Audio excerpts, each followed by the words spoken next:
नमस्कार दोस्तों, decode exam में आप सभी का स्वागत है। आज की क्लास में हम लोग डिस्कस करेंगे पास्ट ईयर्स के क्वेश्चंस जो कि इलाहाबाद हाई कोर्ट परीक्षा में पूछे गए प्रश्न हैं। और ये प्रश्न जो है वो आपके आने वाली परीक्षा Allahabad high court RO ARO के लिए भी बहुत महत्वपूर्ण है। इस सीरीज में मैं पास्ट ईयर्स के क्वेश्चंस को डिस्कस कर रही हूँ जो कि इलाहाबाद हाई कोर्ट के विभिन्न परीक्षा जैसे आरओ एआरओ, कंप्यूटर असिस्टेंट, अपर निजी सचिव, ग्रुप सी, ग्रुप डी परीक्षा में पूछे गए प्रश्न हैं। हर प्रश्न के नीचे आपको लिखा हुआ मिलेगा कि ये प्रश्न किस वर्ष में किस परीक्षा में पूछा गया है, तो उसमें आपको कोई भी दिक्कत नहीं होगी। इस सीरीज में हम लोग पास्ट ईयर्स के क्वेश्चंस के माध्यम से आपको सिलेबस रिवाइज करा रहे हैं, मतलब रिवर्स इंजीनियरिंग प्रश्नों के माध्यम से सिलेबस को रिवाइज करा रही हूं मैं। ठीक है, अभी आधुनिक भारत में हमने 289 क्वेश्चंस को डिस्कस कर लिया है, तो अगर आपने पहले की क्लासेस नहीं देखी है तो उस क्लास को भी जरूर देखिएगा। चलिए अब आज के सेशन को स्टार्ट करेंगे मेरे साथ ऐश्वर्या सिंह के साथ। क्लास में कहीं पर भी किसी भी तरीके का डाउट होगा तो आप लोग मुझे कमेंट बॉक्स में जरूर बताएंगे क्लास। अब आज की सीरीज को स्टार्ट करने से पहले थोड़ी सी जानकारी मैं आप लोगों को देना चाहूंगी वीडियो क्रैश कोर्स के बारे में। इस वीडियो क्रैश कोर्स में एंटायर सिलेबस को कवर किया गया है वीडियो लेक्चर्स के माध्यम से। वीडियो लेक्चर्स के माध्यम से एक एक टॉपिक को डिस्कस किया गया है, पूरे सिलेबस को कवर किया गया है, प्लस आपको नोट्स पीडीएफ के फॉर्मेट में प्रोवाइड की जाएगी, टेस्ट सीरीज प्रोवाइड की जाएगी जहां पर आप अपने परफॉर्मेंस को इवैल्यूएट कर सकते हैं। तो अगर इस कोर्स से रिलेटेड आपको कोई भी इंफॉर्मेशन चाहिए, कोई भी क्वेरी है, तो इस नंबर पर व्हाट्सएप करिए, यहाँ पर आपको सारी इंफॉर्मेशन डिटेल में दे दी जाएगी। चलिए अब आज की क्लास का हम पहला प्रश्न देखते हैं। और अगर हम देखेंगे तो मैंने अभी आपको स्टार्टिंग में बताया है, अभी तक हमने 289 क्वेश्चंस को डिस्कस किया है। तो यहाँ पर देखिए, महात्मा गांधी ने किस घटना के कारण असहयोग आंदोलन को वापस ले लिया? तो बताइए कौन सी घटना थी? चौरी चौरा कांड था, आप सभी को पता है। बी सही उत्तर होगा। इलाहाबाद हाईकोर्ट एआरओ परीक्षा में 2021 में पूछा गया प्रश्न है। ध्यान से देखना कि जब हम 1 अगस्त की बात करते हैं, 1 अगस्त 1920 की जब हम बात करते हैं तो इस समय क्या हुआ था? महात्मा गांधी ने असहयोग आंदोलन को लॉन्च किया था। मैंने आपको एक चीज और इम्पोर्टेंट बताई थी, 1 अगस्त 1920 में बाल गंगाधर तिलक की मृत्यु भी हो जाती है, बीजी तिलक की डेथ हो जाती है, याद रखिएगा। और असहयोग आंदोलन 1 अगस्त 1920 को शुरू होता है, ये भी आपको याद रखना है। ठीक है, इसके बाद हम देखते हैं 4, कुछ बुक में दिया है, कुछ बुक में 5 दिया है। 5 फरवरी 1922 को क्या होता है? चौरी चौरा कांड होता है। कहां पर? गोरखपुर में, जहां पर जो चौरी चौरा पुलिस स्टेशन था, उस पुलिस स्टेशन में जो पुलिस कर्मी थे उनको जिंदा जला देते हैं वहां के लोग विरोध में। ठीक है, तो यहां पर याद रखिएगा चौरी चौरा कांड होता है। फिर उसके बाद आपको क्या याद रखना है? 12 फरवरी, डेट पर ध्यान दीजिएगा, 12 फरवरी 1922 को महात्मा गांधी बरदौली से असहयोग आंदोलन को वापस ले लेते हैं। तो कौन कौन से 3 डेट आपको याद रखना है? पहली जो डेट है वो है 1 अगस्त 1920। ठीक है, दूसरी डेट आपको याद रखनी है 4-5 फरवरी 1922, और 12 फरवरी 1922 को महात्मा गांधी बरदौली से असहयोग आंदोलन को वापस ले लेते हैं। सारे पॉइंट्स याद रखिएगा। चलिए, तो यहां पर आपका सही उत्तर जो है वो बी हो गया। अगला प्रश्न हम देखते हैं 291। इसमें क्या दिया गया है? चौरी चौरा घटना के बाद कौन सा आंदोलन स्थगित कर दिया गया था? अब आप सभी को पता है चौरी चौरा घटना के बाद कौन सा आंदोलन? असहयोग आंदोलन जो था उसे स्थगित कर दिया गया था। सी आपका सही उत्तर है। इलाहाबाद हाईकोर्ट परीक्षा एआरओ में 2021 में पूछा गया प्रश्न है। चौरी चौरा कहां पर है? ये गोरखपुर में है। अब देखो, 1 लाइनर क्वेश्चंस के माध्यम से हम लोग मैक्सिमम पॉइंट्स को रिवाइज कर लेते हैं। सबसे पहला पॉइंट क्या है? भारतीय राष्ट्रीय कांग्रेस ने असहयोग आंदोलन किस वर्ष शुरू किया था? तो मैंने आपको एग्जैक्ट डेट बताई है, 1 अगस्त 1920 को स्टार्ट किया था। ठीक है, महात्मा गांधी द्वारा चलाया गया प्रथम जन आंदोलन कौन सा था? तो महात्मा गांधी द्वारा चलाया गया प्रथम जन आंदोलन जो था वो था असहयोग आंदोलन। महात्मा गांधी ने असहयोग आंदोलन में क्या कहा था कि 1 वर्ष के अंदर मैं स्वराज की प्राप्ति करूंगा। ध्यान रखिएगा, ये प्रश्न पूछा जाता है कि 1 वर्ष में स्वराज की बात महात्मा गांधी ने किस आंदोलन में कही थी? असहयोग आंदोलन में कही थी। उसके बाद 1920 के नागपुर के भारतीय राष्ट्रीय कांग्रेस के अधिवेशन में असहयोग के प्रस्तावित किया था किसने? तो बताइए किसने प्रस्तावित किया था? CR दास ने प्रस्तावित किया था। ये ध्यान रखिएगा 1920 का जो नागपुर सेशन हुआ था, ठीक है, भारतीय राष्ट्रीय कांग्रेस का जो नागपुर का अधिवेशन हुआ था, उसमें असहयोग आंदोलन के प्रस्ताव को किसके द्वारा प्रस्तावित किया गया था? तो CR दास द्वारा प्रस्तावित किया गया था। असहयोग आंदोलन को प्रारंभ करने का क्या कारण था? खिलाफत का प्रश्न, रॉलेट एक्ट तथा पंजाब में जो अत्याचार हुआ था, जलियांवाला बाग कांड। आपको पता है ये सारी चीजें। अगर हम देखें 1920 के समय को, तो उसके पहले की घटना 1919 में आप जाइए तो रॉलेट एक्ट आया है, ठीक है, फिर उसका जलियांवाला बाग कांड हुआ है और खिलाफत आंदोलन भी चल रहा है। और आप बाद में देखते हैं महात्मा गांधी खिलाफत आंदोलन और असहयोग आंदोलन को मर्ज कर देते हैं। इसीलिए कई जगह आपको लिखा हुआ मिलता है असहयोग खिलाफत आंदोलन, ठीक है, ये याद रखिएगा। किसने असहयोग आंदोलन के प्रस्ताव को लिखा था? महात्मा गांधी ने। किसकी अध्यक्षता वाली कांग्रेस अधिवेशन में असहयोग आंदोलन का प्रस्ताव पारित हुआ? तो याद रखिएगा लाला लाजपत राय के कोलकाता सेशन में 1920 में ये आपका पारित हुआ। ये दोनों प्रश्न जो है वो बहुत ही महत्वपूर्ण है। 1920 में अगर आप देखेंगे तो इंडियन नेशनल कांग्रेस के 2 सेशंस हुए हैं, ठीक है, एक सेशन जो है वो नागपुर में हुआ है और दूसरा सेशन जो है वो कलकत्ता में हुआ है। ध्यान रखिएगा, एक आपका स्पेशल सेशन बुलाया गया था, ठीक है, और दूसरा जो था वार्षिक सेशन अधिवेशन जो होता था इंडियन नेशनल कांग्रेस का। तो ध्यान रखिएगा किसने 1920 के नागपुर के भारतीय राष्ट्रीय कांग्रेस अधिवेशन में असहयोग के प्रस्ताव का प्रस्तावित किया था? किसने प्रस्तावित किया था? CR दास ने प्रस्तावित किया था। कब किया था? 1920 में किया था। कौन सा सेशन था? नागपुर सेशन था, ठीक है। अब अगर प्रश्न पूछेगा कि असहयोग आंदोलन का प्रस्ताव पारित कब हुआ था, तो ध्यान रखिएगा लाला लाजपत राय वाले सेशन में, जो कि कहां पर हुआ था? 1920 में कलकत्ता में। बहुत ही महत्वपूर्ण पॉइंट्स बता रही हूं, ध्यान से सुनते हुए चलिए। इन्हीं सारे छोटे छोटे पॉइंट्स में स्टूडेंट्स कंफ्यूज होते हैं। फिर अगला देखिए, ब्रिटिश सरकार ने महात्मा गांधी को कौन सी उपाधि दी थी जिसे उन्होंने असहयोग आंदोलन के समय वापस कर दी थी? तो केसर हिंद की उपाधि जो है वो महात्मा गांधी ने वापस कर दी थी, ये याद रखिएगा। असहयोग आंदोलन के दौरान किसने अपनी वकालत छोड़ दी थी? तो यहाँ पर याद रखिएगा चित्तरंजन दास ने, मोतीलाल नेहरू ने, वल्लभ भाई पटेल ने, तीनों लोगों ने अपनी वकालत छोड़ दी थी। किसने असहयोग आंदोलन को समर्थन दिया परंतु इसके परिणाम को नहीं देख पाए? तो बाल गंगाधर तिलक। मैंने आपको बताया है जब असहयोग आंदोलन आपका प्रारंभ होता है उसी दिन बाल गंगाधर तिलक की मृत्यु हो जाती है। यही मेन रीजन है कि मैं बार बार आपको बता रही हूं कि बाल गंगाधर तिलक की मृत्यु कब होती है? 1 अगस्त 1920 को, ताकि अगर ये प्रश्न आपकी परीक्षा में पूछे तो तुरंत दिमाग में आ जाए कि बाल गंगाधर तिलक जो है वो असहयोग आंदोलन के परिणाम को नहीं देख पाए थे। फिर आगे देखते हैं, महात्मा गांधी के साथ मुसलमानों में किसने बाल गंगाधर तिलक की अर्थी उठाई थी? तो ये शौकत अली। ये यूपी PCS में पूछा गया प्रश्न है।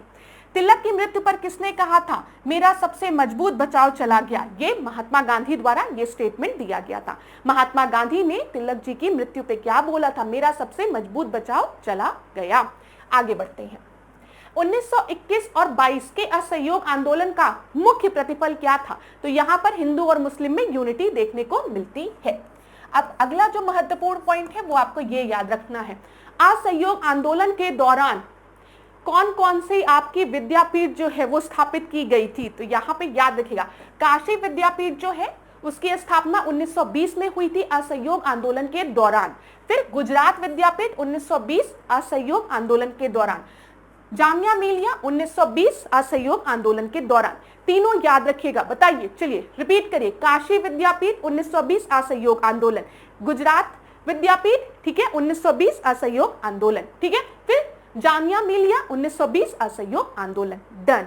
आगे बढ़ते हैं, असहयोग आंदोलन के दौरान किसने पटना कॉलेज छोड़ा जबकि उसकी परीक्षा के केवल 20 दिन बचे थे? तो ये बिहार PCS में पूछा गया प्रश्न होगा।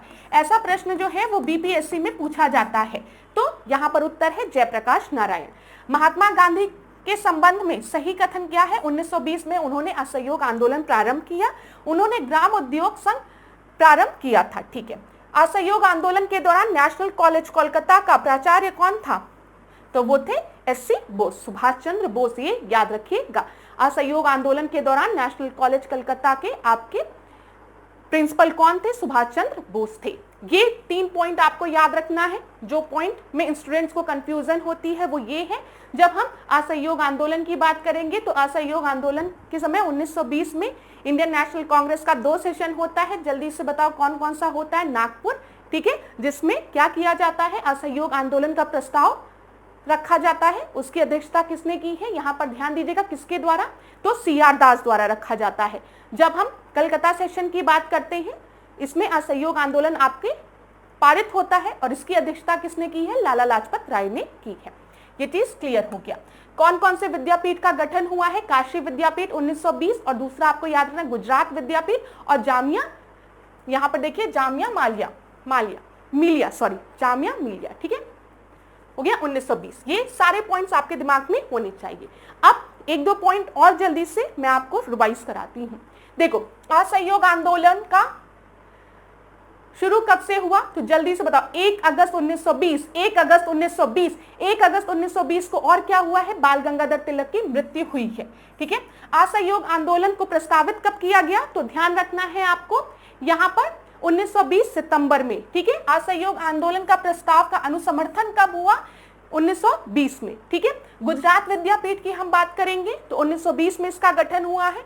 जामिया मिलिया की हम बात करेंगे 1920 में। काशी विद्यापीठ की बात करेंगे 1920 में, ठीक है। चौरी चौरा में पुलिस जो चौरी चौरा कांड हुआ है, पुलिस कर्मियों को जो जिंदा जला दिया गया, वो कब हुआ है? तो कुछ जगह 4, कुछ जगह 5 फरवरी 1922, आपको याद रहेगा, ठीक है। उग्र भीड़ द्वारा पुलिस थाना जलाना, बरदौली प्रस्ताव, ठीक है। यहाँ पर उग्र भीड़ ने कब जलाया? तो 4-5 फरवरी आपको याद रखना है। बारदौली प्रस्ताव की जब हम बात करते हैं तो मैंने आपको बताया 12 फरवरी 1922 को महात्मा गांधी ने असहयोग आंदोलन को वापस ले लिया है। गांधी जी की गिरफ्तारी कब हो जाती है? 10 मार्च 1922 को। ये ध्यान में रखना है आपको, ठीक है क्लास। चलिए अब यहाँ पर जल्दी से कुछ चीजें रिवाइज करा दूं। जैसे इस आंदोलन की अवधि जो थी वो 1920 से 1922 थी, आपको पता चल गया। अगर एग्जैक्ट देखें तो हम 1 अगस्त 1920 से अगर हम देखेंगे तो 12 फरवरी को महात्मा गांधी ने 1922 में असहयोग आंदोलन को वापस ले लिया है। तो 1920 से 1922 महात्मा गांधी ने क्या बोला था कि 1 वर्ष के अंदर हम स्वराज की प्राप्ति करेंगे। असहयोग आंदोलन में बहिष्कार की योजना थी, बायकॉट की योजना थी। फिर देखो एम.ए. जिन्ना ने इसका विरोध किया था, ये याद रखिएगा, हो सकता है पूछा जाए कि किस लीडर ने असहयोग आंदोलन का विरोध किया था? तो मोहम्मद अली जिन्ना ने इसका विरोध किया था। कांग्रेस सर्वप्रथम जन आंदोलन बनी, हिंदू मुस्लिम एकता में वृद्धि हुई, जनता के मन से ब्रिटिश शक्ति का भय जो था वो हट गया था। आगे बढ़ते हैं अगले प्रश्न पे। स्वराज पार्टी निम्नलिखित में से किस घटना का परिणाम थी? तो बताइए, Chauri Chaura, quit India movement, Simon commission का आगमन, या फिर बारदौली सत्याग्रह? तो यहाँ पर ध्यान रखिएगा, महात्मा गांधी ने जब 12 फरवरी 1922 को असहयोग आंदोलन को वापस ले लिया चौरी चौरा घटना के वजह से, तो बहुत से ऐसे लीडर्स थे इंडियन नेशनल कांग्रेस में जो महात्मा गांधी का सपोर्ट नहीं करते थे। वो महात्मा गांधी के डिसीजन से नहीं खुश थे। उन्हें ऐसा लगता था कि जब असहयोग आंदोलन अपने पीक पे पहुंचा है तो उस समय महात्मा गांधी ने क्यों असहयोग आंदोलन को वापस ले लिया। एक छोटी सी घटना चौरी चौरा कांड होने की वजह से क्या असहयोग आंदोलन को वापस लेना सही है कि नहीं? तो यही एक बहुत बड़ा क्वेश्चन मार्क बन गया। तो इंडियन नेशनल कांग्रेस में हम देखते हैं 2 तरीके का पार्टीशन होता है, एक प्रो चेंजर और एक नो चेंजर, ठीक है। नो चेंजर, जो नो चेंजर्स थे वो चाहते थे कि असहयोग आंदोलन की जो पद्धति है, ठीक है, असहयोग आंदोलन की जैसे बाइकॉट करना अभी भी चीजों को, ठीक है, असहयोग करना, इन सारी चीजों को हम कैरी ऑन करें, मतलब इसी को हम कंटिन्यू करें। लेकिन जो प्रो चेंजर्स थे उनका क्या कहना था कि अब हम चीजों को बाइकॉट नहीं करेंगे। खासकर जब हम बात कर रहे हैं हम काउंसिल की और असेंबली की, तो हम इसे बाइकॉट नहीं करेंगे, बल्कि हम अपनी पार्टी बनाकर काउंसिल और असेंबलीज में बैठेंगे और उसके बाद अपनी आवाज उठाएंगे, ठीक है। हम अपनी बातों को काउंसिल और असेंबलीज में रखेंगे, अब बाइकॉट नहीं करेंगे। तो यहाँ पर प्रो चेंजर्स में जो मेन नाम आपको याद रखने हैं वो याद रखना है CR दास का और मोतीलाल नेहरू का, क्योंकि मोतीलाल नेहरू और CR दास ने इंडियन नेशनल कांग्रेस से रिजाइन करके क्या बनाया, उन्होंने स्वराजिस्ट पार्टी का गठन किया था, ठीक है। कब? 1923 में, याद रखिएगा। तो स्वराज पार्टी निम्नलिखित में से किस घटना का परिणाम थी? हम कह सकते हैं चौरी चौरा घटना का। ठीक है, इलाहाबाद कोर्ट आरओ 2022 में पूछा गया प्रश्न है। ए आपका सही उत्तर है। अगला हम देखें, यहां पर ध्यान दीजिएगा, निम्न में से कौन सा कथन स्वराजवादियों के संबंध में सही है? उन्होंने इंडियन नेशनल कांग्रेस के ढांचे से बाहर अपनी राजनीतिक पार्टी बनाई। ठीक है, उन्होंने केंद्रीय विधानसभा चुनाव 1923 में अधिकतर सीट पर जीत हासिल की। उन्होंने ब्रिटिश इंडियन गवर्नमेंट को नीतियों को बदलने के लिए बाध्य किया। उन्होंने राजनीतिक शून्यता को तब भरा जब राष्ट्रीय आंदोलन अपनी पकड़ बना रही थी। यहाँ पर बोला गया कौन सा सही है, तो उन्होंने इंडियन नेशनल कांग्रेस के ढांचे से बाहर अपनी एक राजनीतिक पार्टी बनाई थी। ये ध्यान रखिएगा जो मैं आपको पॉइंट बताने जा रही हूँ क्लास यहाँ पर, कि जब हम बात कर रहे हैं स्वराज्य पार्टी की, तो 1923 में जो सेंट्रल लेजिस्लेटिव असेंबली हुई थी उसमें इन्होंने सीट हासिल की थी। ठीक है, और यहाँ पर विट्ठल भाई पटेल का नाम आपको याद रखना है।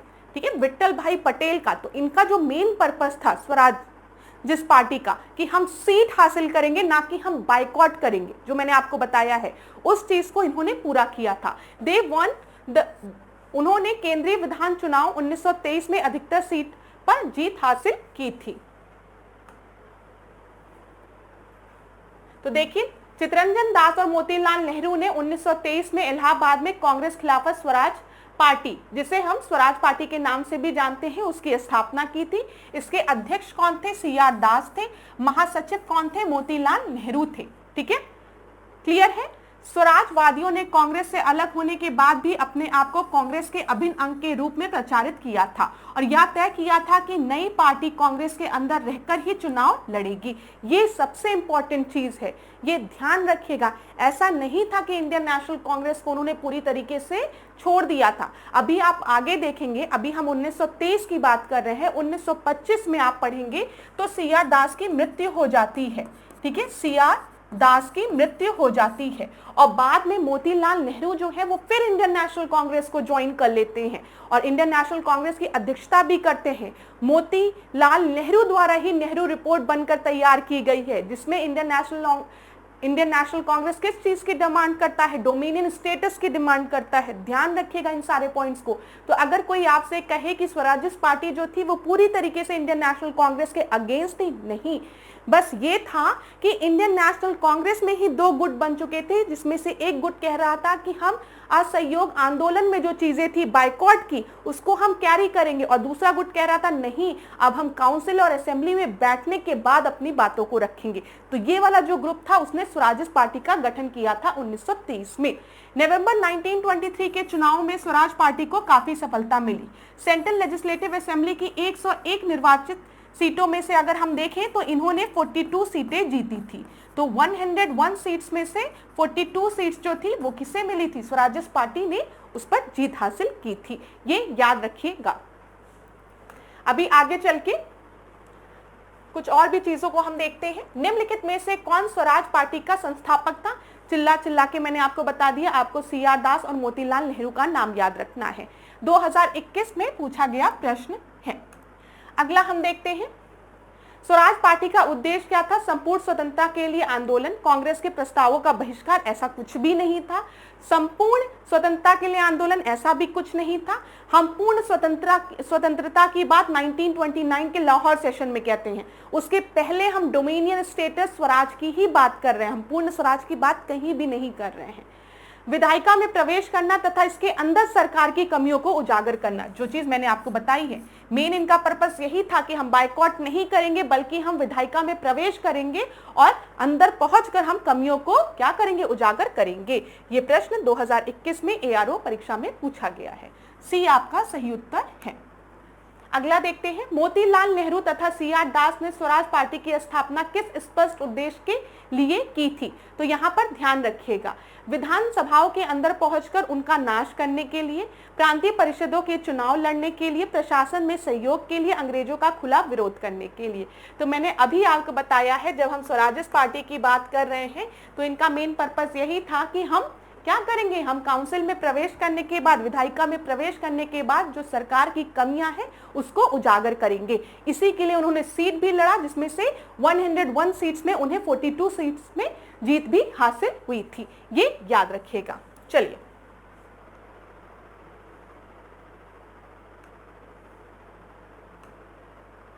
अगला देखें, हम यहां पर देख लेते हैं, किसने स्वराज पार्टी निर्माण करने के लिए कांग्रेस के अध्यक्ष पद से त्यागपत्र दिया था? तो किसने दिया था? 1922 का जो गया सेशन हुआ था उसकी अध्यक्षता कौन कर रहे थे? सीआर दास कर रहे थे। और सीआर दास ने क्या दिया था? त्यागपत्र दिया था। किस चीज के लिए? स्वराज पार्टी के गठन के लिए। याद रखिएगा। असहयोग आंदोलन की सफलता बाद किसके नेतृत्व में कांग्रेसियों ने स्वराज दल नाम की पार्टी का गठन किया था? तो सीआर दास, चितरंजन दास। किन लोगों ने 16 दिसंबर 1922 को इंडिपेंडेंट पार्टी बनाने का निर्णय लिया था? तो वो मोतीलाल नेहरू और मदन मोहन मालवीय थे। ये याद रखिएगा। इंडिपेंडेंट पार्टी बनाने का निर्णय किसके द्वारा लिया गया था? मोतीलाल नेहरू और मदन मोहन मालवीय द्वारा। 1923 में स्वराज पार्टी का गठन किसने किया था? तो हो गया याद, सीआर दास और मोतीलाल नेहरू। स्वराज पार्टी की स्थापना कब हुई थी? 1923 में हुई थी। ये सारी चीजें अब आपको पता चल गई है क्लास। स्वराज आम जनता के लिए होना चाहिए, केवल वर्गों के लिए नहीं। इस प्रसिद्ध सूत्र की घोषणा किसने की थी कि जो स्वराज है वो आम वर्ग के लिए होना चाहिए, ऐसा नहीं है कि कुछ स्पेशल वर्ग के लिए ही स्वराज होना चाहिए। तो ये स्टेटमेंट दिया गया था सीआर दास द्वारा। देश बंधु नाम से हम किसे जानते हैं? सीआर दास को जानते हैं। सुभाष चंद्र बोस के राजनीतिक गुरु किसे कहा जाता है? सीआर दास को कहा जाता है। महात्मा गांधी के राजनीतिक गुरु किसे कहा जाता है? गोपाल कृष्ण गोखले को कहा जाता है। सुभाष चंद्र बोस के राजनीतिक गुरु किसे कहा जाता है? सीआर दास को कहा जाता है।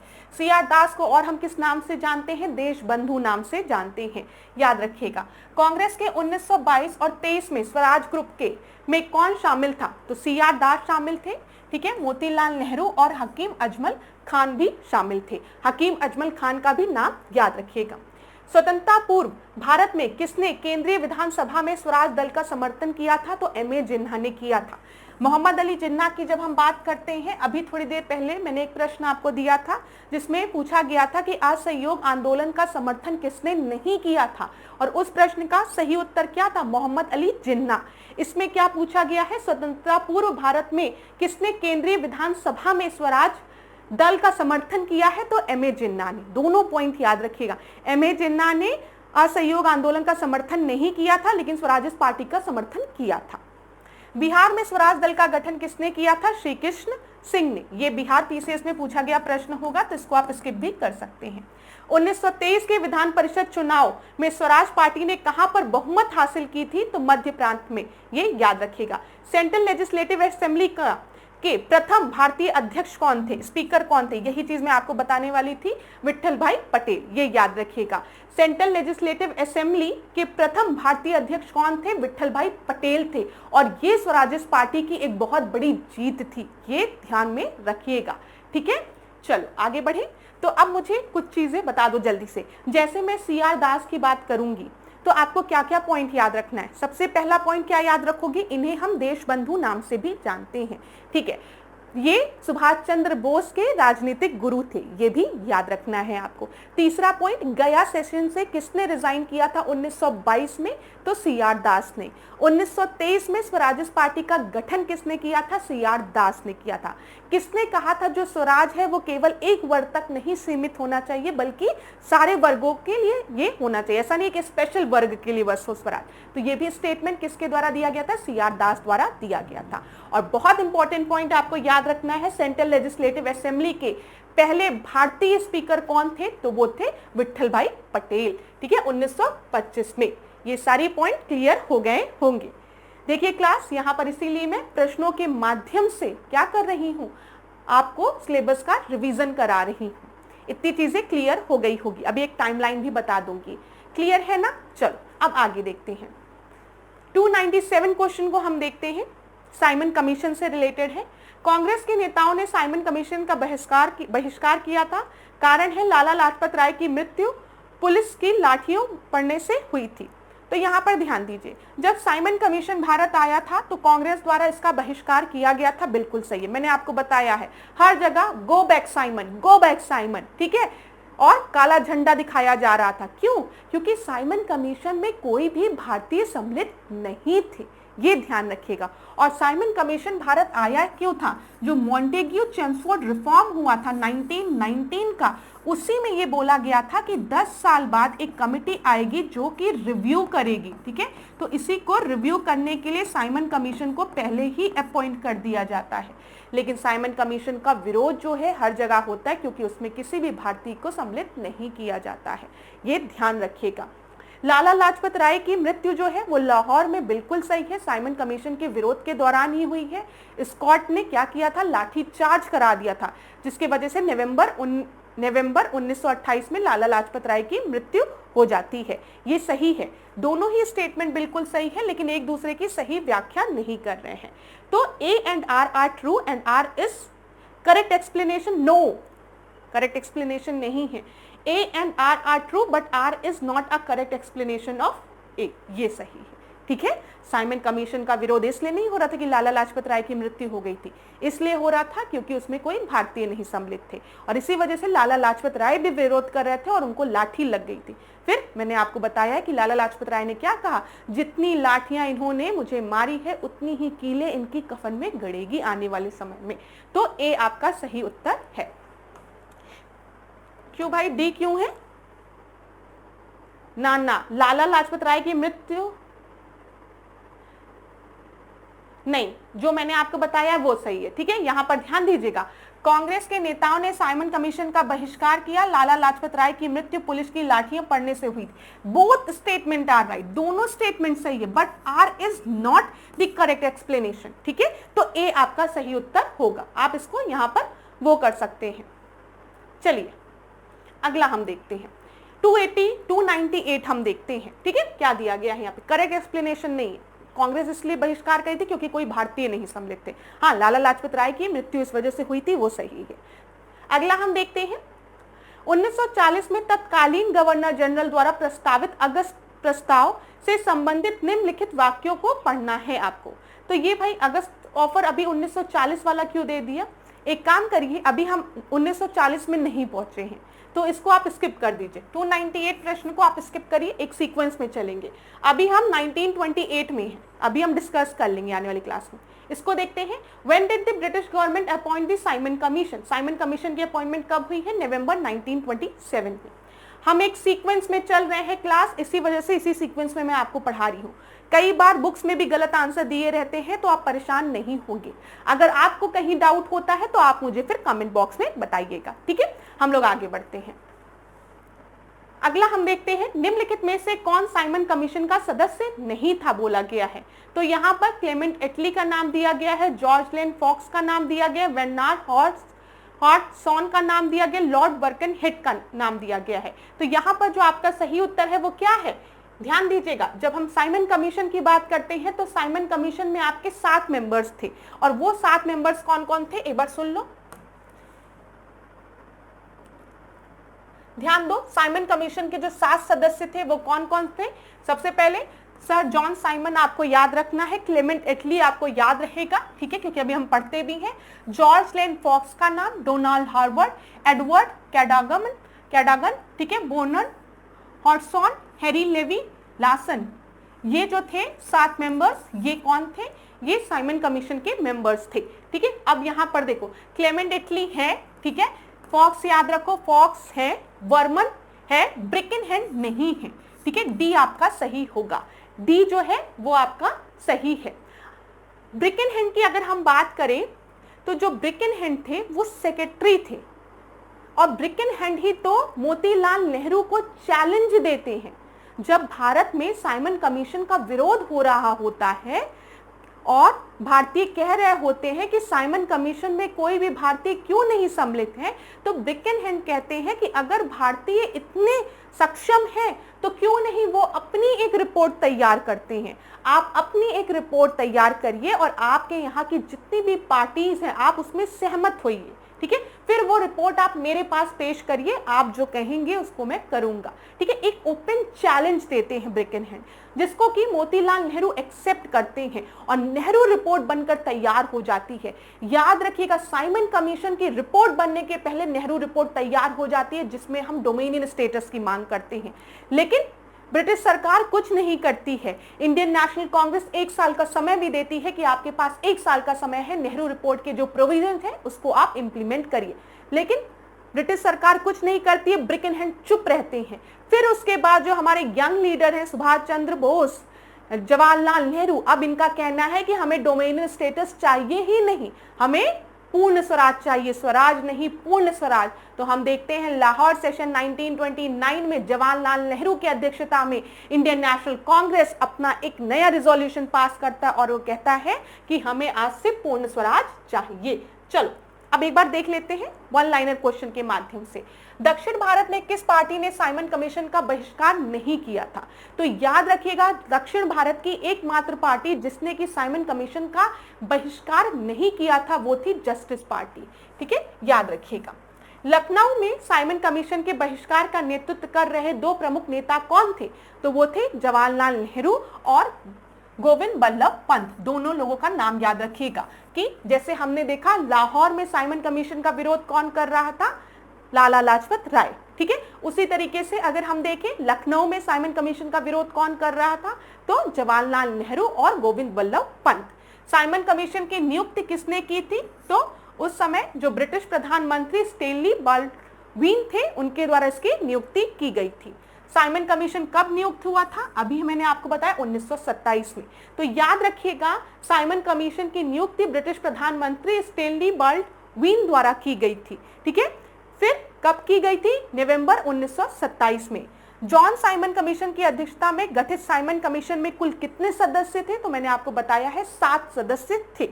साइमन कमीशन का कौन सा एक सदस्य जो था वो उदारवादी दल से था, लिबरल पार्टी से था, तो वो साइमन था। ठीक है, किसके सुझाव पर भारतीयों को साइमन कमीशन से बाहर रखा गया था? तो लॉर्ड इरविन के सुझाव पर।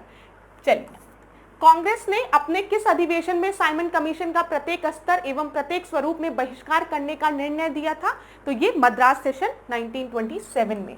दिसंबर 1927 में संपन्न कांग्रेस के मद्रास अधिवेशन की अध्यक्षता किसने की थी? एम ए अंसारी द्वारा की गई थी। साइमन कमीशन भारत किस वर्ष आया था? फरवरी 1928 में। 1928 में साइमन कमीशन भारत में किस उद्देश्य से आया था? प्रशासनिक सुधार के लिए। ठीक है, रिफॉर्म के लिए। साइमन कमीशन को किसकी अध्यक्षता में नियुक्त किया गया था? Sir John Simon. फरवरी 1928 में आयोजित सर्वदलीय सम्मेलन के अध्यक्ष कौन थे? तो ये एम ए अंसारी थी। भारत में साइमन कमीशन का बहिष्कार किया गया था क्योंकि इसके सारे सदस्य जो थे वो अंग्रेज थे।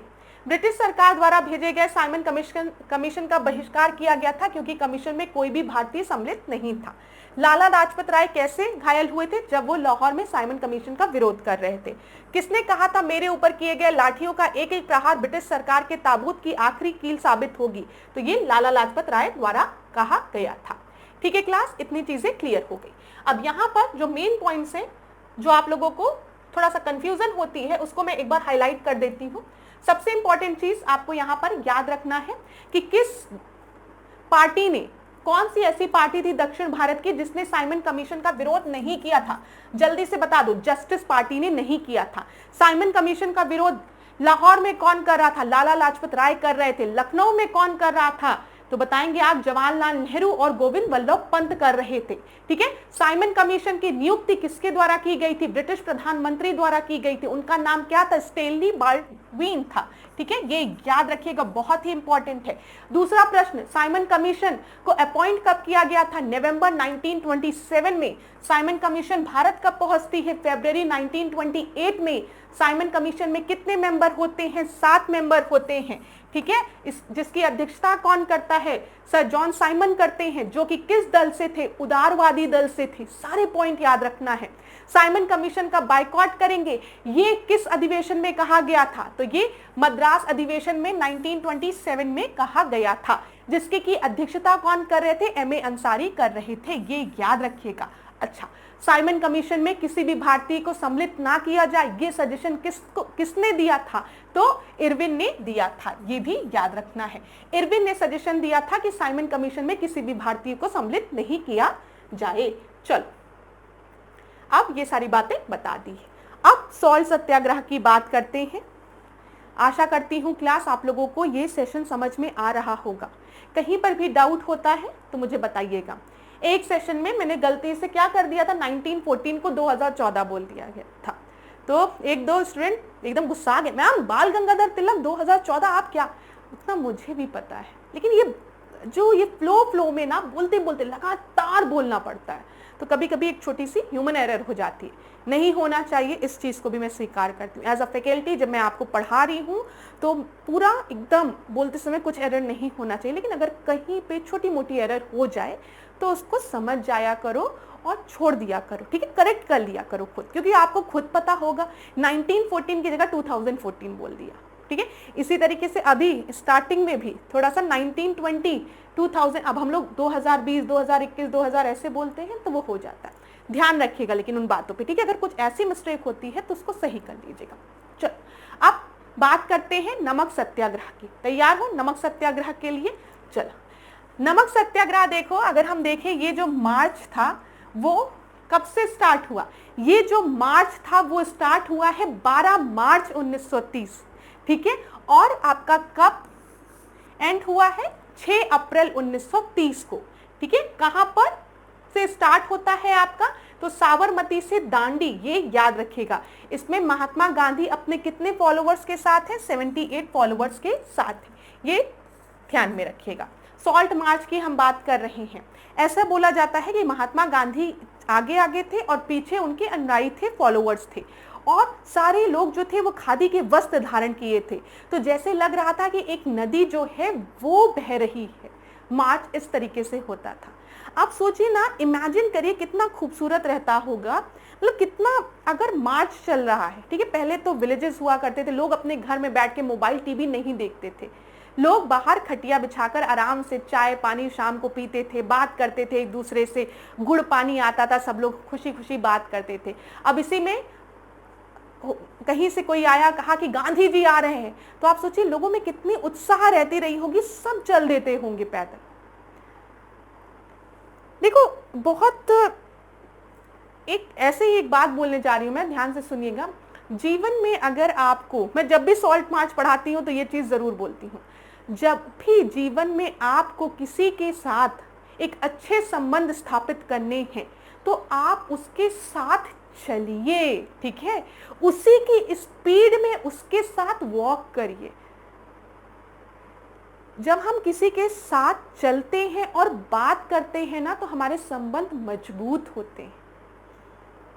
इस चीज पर थोड़ा सा गौर फरमाइएगा आप लोग। मुझे अक्सर लगता है कि कभी भी मन में अगर आपके बहुत ज्यादा शंकाएं उत्पन्न हो रही हैं, बहुत परेशानियां हो रही हैं किसी भी रिश्ते में, तो जरूर सामने वाले से कहिएगा चलो थोड़ी देर चलते हैं एक साथ। तो जब दो लोग एक साथ चलते हैं, बात करते हैं, तो संबंध और अच्छे होते हैं। उसी तरीके से महात्मा गांधी ने सॉल्ट मार्च किया, किसी को पिछाड़ा नहीं, सबके साथ चले, लोग उनके साथ जुड़ते गए जुड़ते गए जुड़ते गए। अब आप सोचो, अगर मुझे एक कार दे दिया जाए और कहा जाए कि लोगों को अपने साथ जोड़िए, तो मैं भाई 90 की स्पीड में कितने लोगों को अपने साथ ले जा पाऊंगी? नहीं ले जा पाऊंगी। लोगों के साथ जुड़ने के लिए आपको उनके साथ चलना पड़ेगा, ठीक है। और जब हम बात करते हैं तो महात्मा गांधी में ये विशेषता थी, ये ध्यान दीजिएगा। उन्होंने जो ये जन आंदोलन बनाया, इससे नहीं तो पहले हम देखते हैं कि किसी एक स्पेसिफिक पार्टी से रिलेटेड आंदोलन हुआ करता था, ठीक है, किसी एक मुद्दे से रिलेटेड आंदोलन हुआ करता था, लेकिन जन आंदोलन नहीं होता था, जिसमें कि एक किसान वर्ग भी जुड़ा हुआ है, ठीक है, विद्यार्थी लोग भी जुड़े हुए हैं, हर वर्ग इसमें आकर जुड़ा। चलिए, तो यहां पर हम देखते हैं निम्नलिखित में से किस आंदोलन के दौरान गांधी जी ने कहा झुके हुए घुटनों से मैंने रोटी मांगी पर बदले में पत्थर मिला? तो ये स्टेटमेंट गांधी जी द्वारा बोला गया है दांडी मार्च में। सी याद रखिएगा, गांधी जी ने क्या कहा? झुके हुए घुटनों से मैंने रोटी मांगी और मुझे क्या मिला? मुझे बदले में पत्थर मिले। तो ये ध्यान रखिएगा। दांडी मार्च की अगर हम बात करें तो दांडी मार्च महात्मा गांधी द्वारा 12 मार्च 1930 को स्टार्ट हुआ था, ठीक है, और 6 अप्रैल को ये खत्म हुआ था, ठीक है, ये ध्यान रखिएगा। और आपको पता है 6 अप्रैल 1930 को महात्मा गांधी ने एक मुट्ठी नमक बनाकर सविनय अवज्ञा आंदोलन की शुरुआत की। आप एक चीज समझ पा रहे होंगे, जब हम असहयोग आंदोलन की बात करते हैं, नॉन कोऑपरेशन मूवमेंट की बात करते हैं, तो उसमें महात्मा गांधी असहयोग की बात करते हैं। कहते हैं कि आप बायकॉट करिए, अगर आपको सरकारी ऑफिस में नहीं रहना है तो आप उसको बायकॉट करिए, आपको सरकारी स्कूल में नहीं पढ़ना है तो आप उसको बायकॉट करिए, आप जिस पोजीशन में है आप उसको बायकॉट कर सकते हैं, ठीक है। आप सहयोग करिए। अगर कोई आप खड़े हैं, आप सेना में हैं, मतलब आप पुलिस उसमें है, और आपसे आपका जो ऑफिसर है वो कह रहा है फायर करने को, और आपको लग रहा है कि ये गलत हो रहा है, गलत जगह फायरिंग नहीं होनी चाहिए, तो आप उसका सहयोग मत करिए। असहयोग आंदोलन, ध्यान रखिएगा, सहयोग ना करने की बात हो रही है। आपने देखा कि मोतीलाल नेहरू ने, वल्लभ भाई पटेल ने, इन लोग ने अपनी वकालत छोड़ दी थी। क्या किया? ऑफिसर्स को अपने वकालत को छोड़ दिया। असहयोग, हम सहयोग नहीं करेंगे।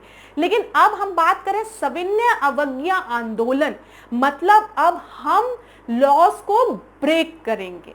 जब महात्मा गांधी एक मुट्ठी नमक बनाते हैं तो वो सॉल्ट टैक्स जो लगाया जाता था, ठीक है, उसको ब्रेक करते हैं, लॉ को ब्रेक करते हैं। जो भी लॉ गलत है अब हम उसकी क्या करेंगे? उसको फॉलो नहीं करेंगे। डिसओबीडियंस मूवमेंट, अवज्ञा की हम बात करते हैं, हम लॉ को ब्रेक करने की बात करते हैं। ये जरूर ध्यान रखिएगा, जो सॉल्ट सत्याग्रह है वो 12 मार्च 1930 को शुरू होता है और 6 अप्रैल 1930 में खत्म होता है। महात्मा गांधी एक मुट्ठी नमक बनाते हैं और असहयोग आंदोलन की शुरुआत करते हैं। और इसी में महात्मा गांधी ने क्या कहा? मैंने तो झुके हुए घुटनों से क्या मांगा था? रोटी मांगी थी, ठीक है, लेकिन मुझे पत्थर मिला। इसको सही से पढ़ लेते हैं। झुके हुए घुटनों से मैंने रोटी मांगी थी लेकिन मुझे पत्थर मिला। चलो, निम्नलिखित में से किसने सविनय अवज्ञा आंदोलन के प्रारंभ होने का संकेत दिया था?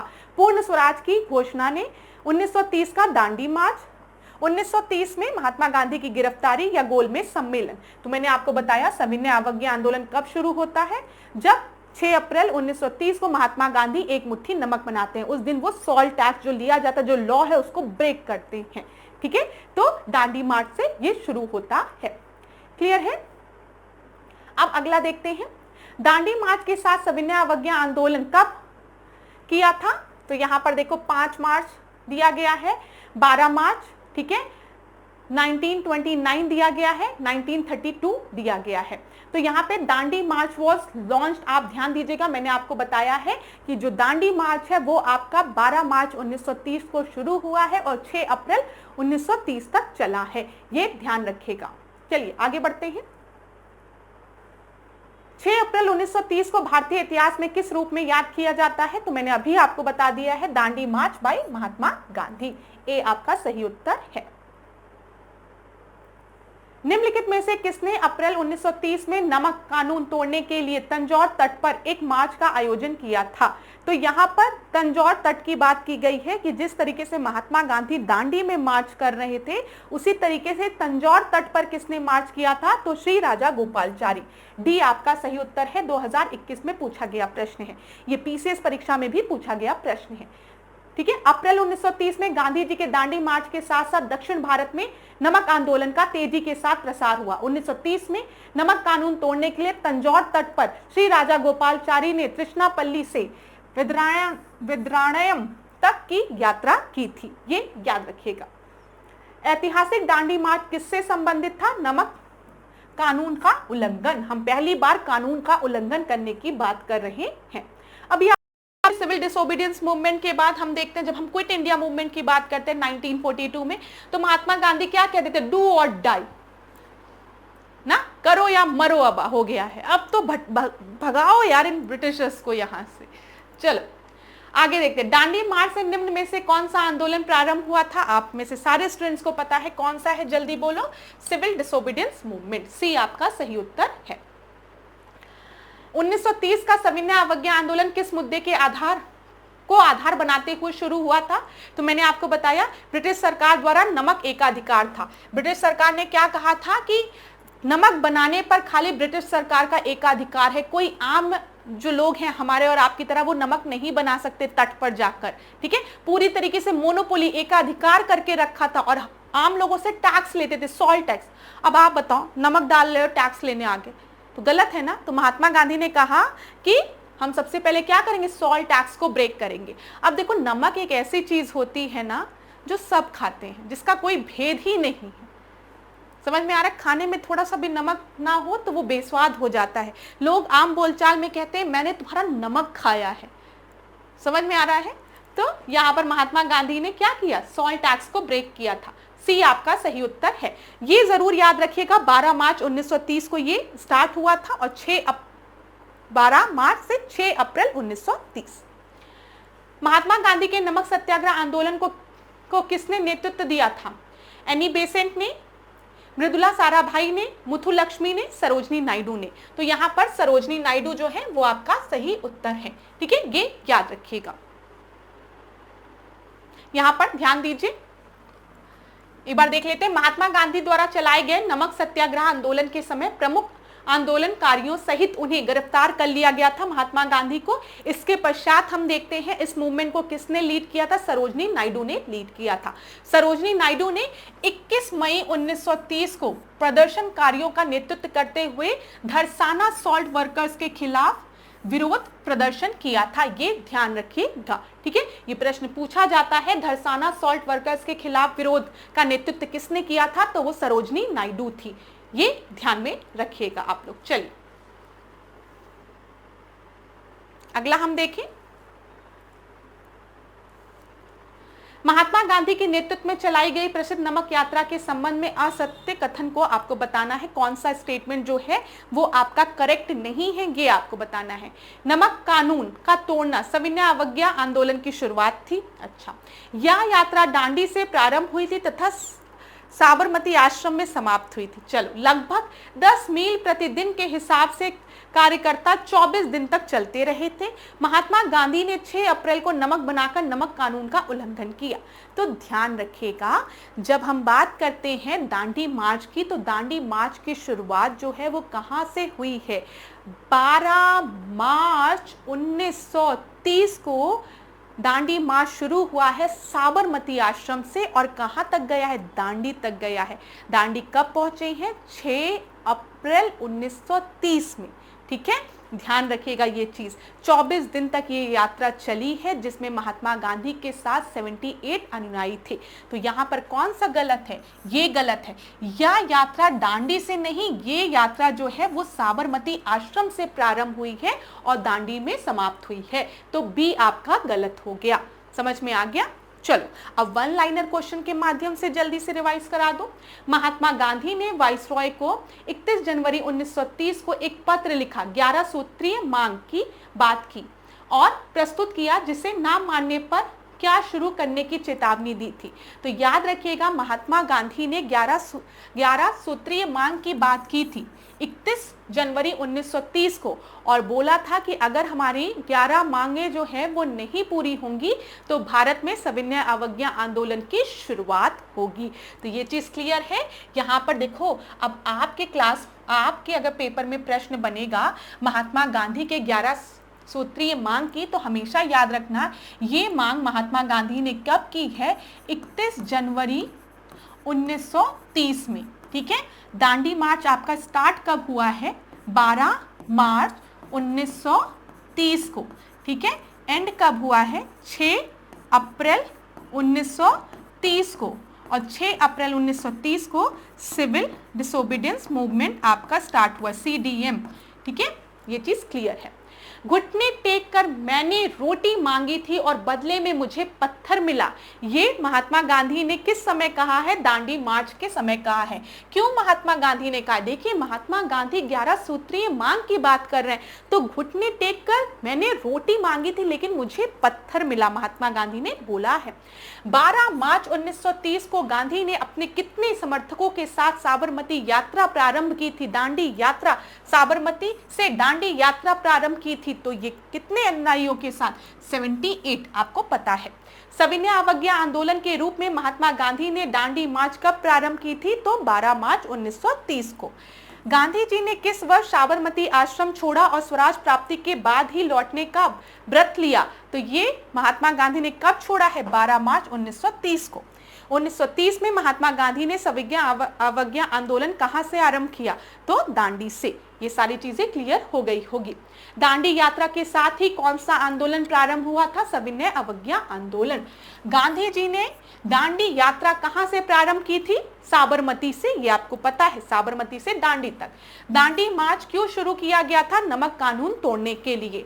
सविनय अवज्ञा आंदोलन कब शुरू हुआ था? दांडी मार्च के साथ। दांडी मार्च की हम बात करते हैं, यात्रा कितने दिन चली थी? 24 दिन चली थी। कितने अनुयायी थे? 78। दांडी कहां पर स्थित है? नौसारी, गुजरात में। ये ध्यान रखिएगा। किस प्रांत के सत्याग्रहियों की संख्या महात्मा गांधी के दांडी कूच में सर्वाधिक थी? तो वो गुजरात के 31 लोग थे। नमक सत्याग्रह आंदोलन के लिए महात्मा गांधी ने लगभग कितने दूर की यात्रा की थी? तो 241 मील की यात्रा की थी। ये याद रखिएगा, ठीक है। देखो 24 दिन तक ये यात्रा चली थी, 24 डेज तक, और कितने मील चली थी? 241 मील चली थी। ये ध्यान रखिएगा। और कितने अनुयायी थे? 78। कब स्टार्ट हुई थी? 12 मार्च को। कब तक चली थी? 6 अप्रैल तक। क्लियर है? ये सारे पॉइंट्स याद रखना है आपको। किस आंदोलन में महिलाओं की भागीदारी सर्वाधिक मानी जाती है? तो वो नमक सत्याग्रह में। किसने गांधी जी के नमक सत्याग्रह में भाग लिया था? तो आपको सरोजनी नायडू का नाम तो याद ही रहेगा। राजकुमारी अमृत कौर का और कमला देवी चट्टोपाध्याय का भी नाम याद रखिएगा, ठीक है। सरोजनी नायडू, राजकुमारी अमृत कौर और कमला देवी चट्टोपाध्याय। दांडी महात्मा गांधी के नेतृत्व में दांडी नमक सत्याग्रह का गंतव्य किस राज्य में स्थित है? तो गुजरात में। शक्ति के विरुद्ध अधिकार की इस लड़ाई में मैं विश्व की सहानुभूति चाहता हूं। महात्मा गांधी ने कब ये कहा था कि मैं इस लड़ाई में विश्व की सहानुभूति चाहता हूं? तो दांडी मार्च में। भारतीय इतिहास में 6 अप्रैल 1930 किस तिथि के लिए जाना जाता है? तो सविनय अवज्ञा आंदोलन की शुरुआत होती है। गांधी जी ने दांडी मार्च तट पर नमक कानून का उल्लंघन किस तिथि को किया था? 6 अप्रैल 1930 को। नमक सत्याग्रह के समय गांधी जी के गिरफ्तार हो जाने के बाद आंदोलन के नेता के रूप में उनका स्थान किसने ग्रहण किया था? तो यहाँ पे अब्बास तैयब जी का नाम आपको याद रखना है। किस अमेरिकी पत्रकार ने 1930 में महात्मा गांधी के नमक सत्याग्रह में उनके साथ थे? कौन थे? वेब मिलर थे। ये याद रखिएगा, कई बार पूछा गया है। अब ये प्रश्न देखो, मैंने आपको बताया था थोड़ी देर पहले। सविनय अवज्ञा आंदोलन के दौरान सरोजनी नायडू ने कहां के नमक डिपो पर धावा बोलने के लिए सत्याग्रहियों का नेतृत्व किया था? तो मैंने आपको बताया था धरसाना का, ठीक है। ये ध्यान रखिएगा, सरोजनी नायडू धरसाना से जुड़ी हुई हैं, ठीक है। जब महात्मा गांधी को अरेस्ट कर लिया जाता है तो उसके बाद सरोजनी नायडू नेतृत्व करती हैं। बरूद्दीन तैयब जी और सरोजनी नायडू का नाम आपको याद रखना है दिमाग में। फिर देखो, धरसाना नामक धरने का किस यूनाइटेड प्रेस के संवाददाता ने बृहद विवरण प्रदान किया है? तो वेब मिलर जो है, याद रखिएगा, सॉल्ट सत्याग्रह से रिलेटेड है। किस अमेरिकी पत्रकार ने लिखा है धरसाना जैसा भयानक दृश्य मैंने अपने जीवन में कभी भी नहीं देखा? तो वेब मिलर ने। महात्मा गांधी धरसाना नामक गोदाम पर कांग्रेस कार्यकर्ताओं के साथ धावा के समय कहां पर थे? तो इन्हें तो उठाकर कहां बंद कर दिया गया था? महात्मा गांधी को यरवदा जेल में बंद कर दिया गया था। आचार्य विनोबा भावे किस आंदोलन में भाग लेने के लिए प्रथम बार गिरफ्तार हुए थे? तो आचार्य विनोबा भावे को पहली बार अरेस्ट किया गया था सविनय अवज्ञा आंदोलन में, ठीक है। लाल कुर्ती आंदोलन से रिलेटेड प्रश्न पूछा जाता है। फ्रंटियर गांधी के नाम से हम किसे जानते हैं? अब्दुल गफर खान को जानते हैं, ठीक है। नॉर्थ वेस्ट प्रोविंस की बात यहाँ पर हो रही है। लाल कुर्ती आंदोलन, ठीक है। लाल कुर्ती आंदोलन, लाल कुर्ती दल क्यों संगठित किया गया था? अंग्रेजों को निकालने के लिए। अंग्रेजों के विरुद्ध खान अब्दुल गफर खान द्वारा प्रारंभ किया गया आंदोलन क्या था? लाल कुर्ती आंदोलन था, रेड शर्ट। लाल कुर्ती आंदोलन के नेता कौन थे? अब्दुल गफर खान। फ्रंटियर गांधी के नाम से हम किसे जानते हैं? अब्दुल गफर खान को, ठीक है। फकरे अफगान की उपाधि किसे दी गई है? तो वो भी खान अब्दुल गफर खान को। खुदाई खिदमतगार को आम लोग किस नाम से जानते हैं? लाल कुर्ती वालों के नाम से। क्लियर है? इतने सारे प्रश्न। मजा आ रही है? हम लोग मैक्सिमम क्वेश्चंस को डिस्कस कर रहे हैं। मैं आपके साथ पास्ट ईयर्स के क्वेश्चंस के साथ साथ वन लाइनर क्वेश्चंस के माध्यम से बहुत से इंपॉर्टेंट पॉइंट्स को डिस्कस कर रही हूं, जहां से विभिन्न परीक्षाओं में प्रश्न बने हैं। ये जो सीरीज है ऐसा बिल्कुल भी नहीं है कि वो खाली इलाहाबाद हाई कोर्ट आरओ परीक्षा के लिए महत्वपूर्ण है। अगर इस सीरीज को पीसीएस में अपीयर होने वाले भी देख रहे हैं तो उनको भी सहायता मिलेगी, साथ ही साथ सचिवालय वाले भी देख रहे हैं तो उनको भी, बीईओ परीक्षा में अपीयर होने वाले देख रहे हैं तो उनको भी फायदा होगा।